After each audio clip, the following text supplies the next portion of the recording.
وہ شریعت اسلامیہ کی بات پر بھی غور نہ کرے اور دین پر عمل کرنے میں کہ ٹھہر کے ذرا ٹھہر کے سود حرام ہے، وہ کل بھی حرام تھا، آج بھی حرام ہے اور قیامت تک حرام ہے۔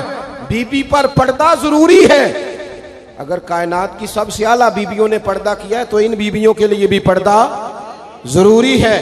اور اگر نابینا صحابی آئیں اور نبی پاک کہیں اپنی ازواج پاک سے کہ پردہ کرو، یا رسول اللہ وہ تو نابینا ہے، فرمایا تمہیں تو نظر آ رہا ہے نا۔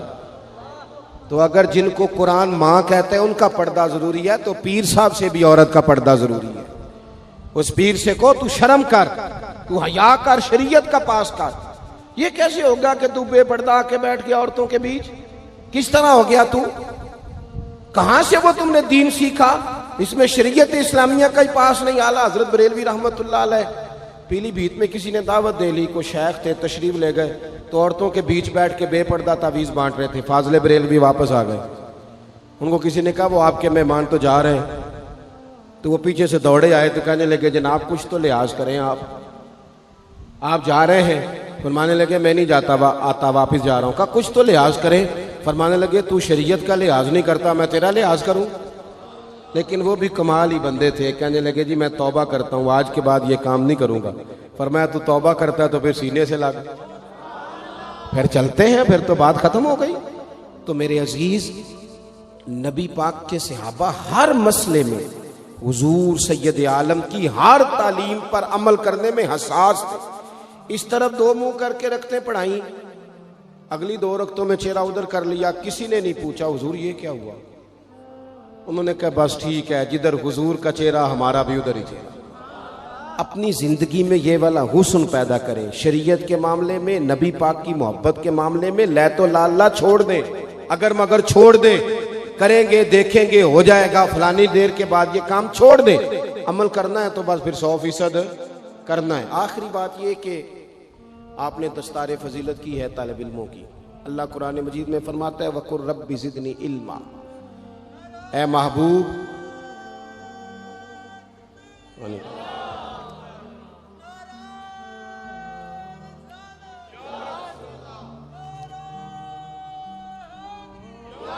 ماشاء اللہ کریم نے محبوب پاک علیہ السلام سے کہا کہ اے محبوب آپ میری بارگاہ میں عرض کریں، آپ مجھ سے دعا کریں، کیا؟ رب زدنی علما۔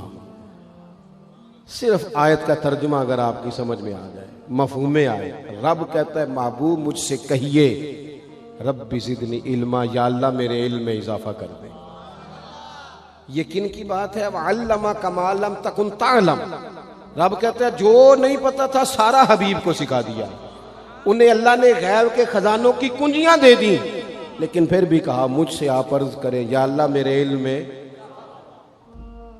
یہ ایک معنی اس کا علماء نے یہ بھی لکھا ہے کہ یہاں تعلیم امت بھی ہے، کہ امت ہر وقت دینی علوم کے لیے کوشش کرتی رہے، بن کے نہ بیٹھ جائیں کہ میں اب پڑھ گیا، ساری زندگی سیکھیں، اور سیکھیں تو بحث کرنے کے لیے نہیں، عمل کرنے کے لیے، بحث کرنے کے لیے نہیں۔ حضور صلی اللہ علیہ وسلم نے فرمایا جس نے دین کا علم اس لیے سیکھا کہ جاہلوں پہ روب جمائے گا، علماء سے بحث کرے گا، اسے تو اللہ جنت کی خوشبو بھی نہیں دے گا۔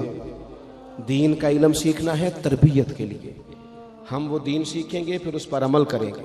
ہمارے ہاں نا دینی علم سیکھنے کا ذوق نہیں، شوق نہیں۔ میں الحمدللہ ہم تو اہل تصوف کے غلام ہیں، اور طریقت کے بغیر کیسے ہم سمجھتے ہیں کہ آگے بڑھیں گے؟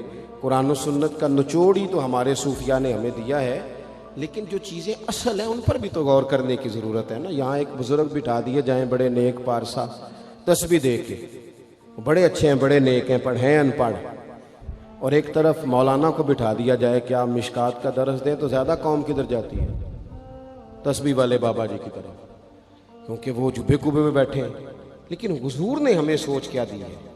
نبی پاک مسجد میں آئے تو 2 جگہ پہ لوگ بیٹھے تھے مسجد میں، ایک جگہ پہ بیٹھ کے اللہ کی یاد ہو رہی تھی، ایک جگہ پہ بیٹھ کے ایک بندہ درس دے رہا تھا۔ حضور دونوں کے بیچ کھڑے ہو گئے، فرمایا دونوں محفلیں خیر والی ہیں، لیکن پھر فرمایا چونکہ میں استاد بن کے آیا ہوں، لہٰذا حضور وہاں بیٹھ گئے جہاں دین پڑھایا جا رہا تھا۔ اور میرے بھائی جس طرح تسبیح میں سبحان اللہ پڑھنا ثواب ہے نا، اس طرح وضو کے مسئلے سیکھنا بھی ثواب ہے، غسل کے مسئلے سیکھنے کا بھی ثواب ہے۔ خدا را اس کو بھی سمجھو، اگر آپ طریقت کے وہ بھی ضروریاں ضرور پڑھو، وہ بھی چھوڑ دیے لوگوں نے، لیکن صبح جو درس دیا جاتا ہے مسجد میں اسے بھی سنو، اس میں بھی نفع ہے۔ دینی علوم کا مزاج، دینی مدرسوں میں بڑی ترجیحات کی ضرورت ہے، بڑی تبدیلیاں چاہیے۔ میں اکثر دوستوں سے کہتا ہوں کہ مدرسوں سے صرف چندے کا رشتہ نہ رکھیں، مدرسے میں جایا بھی کریں، وہاں آپ غور بھی کریں کہ کھانا کس طرح کا پکتا ہے، طلباء کے آرام کی کیا سہولیات ہیں، جہاں تبدیلی کی حاجت ہے وہاں ہمیں کرنی چاہیے۔ لیکن یہ کہ آج بھی سب سے کم خرچ میں سب سے زیادہ پڑھائی جہاں ہوتی ہے وہ مدارس میں ہوتی ہے، کم سے کم خرچ میں۔ یہاں اپنے دینی مدارس کو مضبوط کریں برائے مہربانی، اور مدارس کے جو طلباء ہیں بالخصوص ان پر ہمارے ہاں عجیب حال ہوتا ہے۔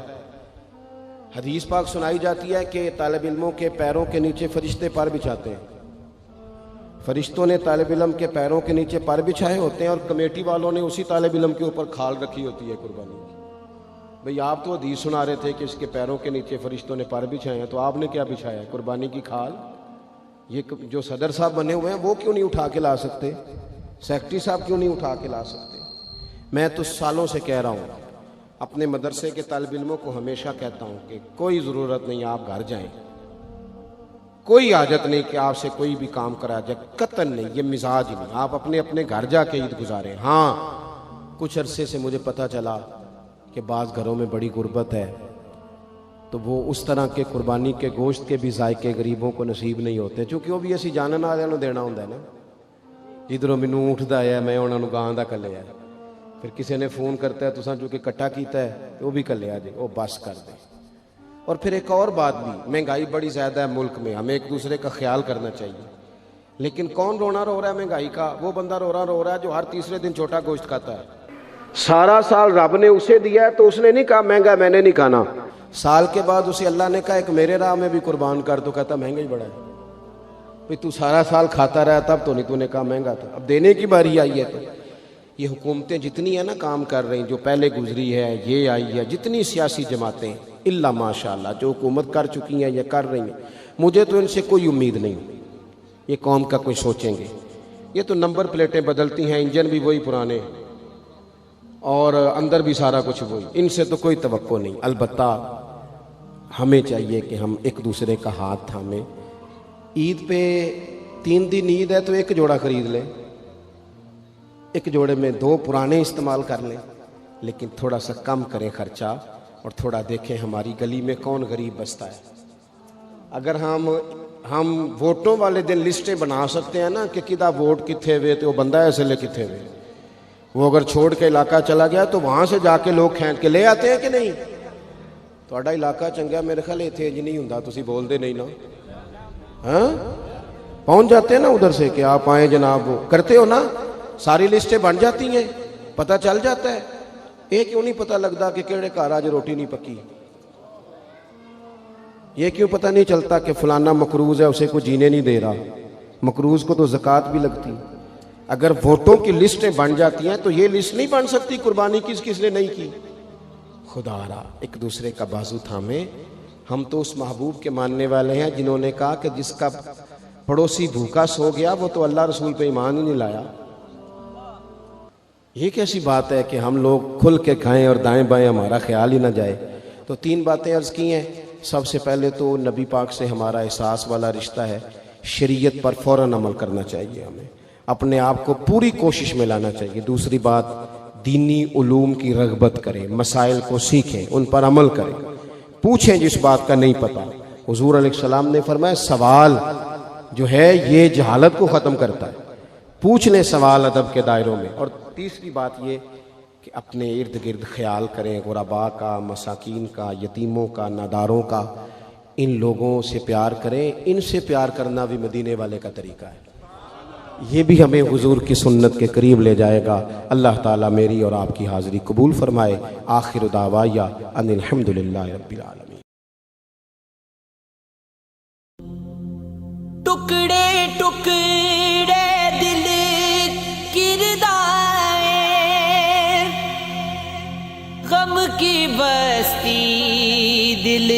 کی صدائیں، خود کو دیکھوں تو دکھتا ہے، میری آنکھیں تیری نگاہیں، زمین نہیں ہے زمان نہیں ہے، میرا تو یہ بھی جہاں نہیں ہے، زمین نہیں ہے زمان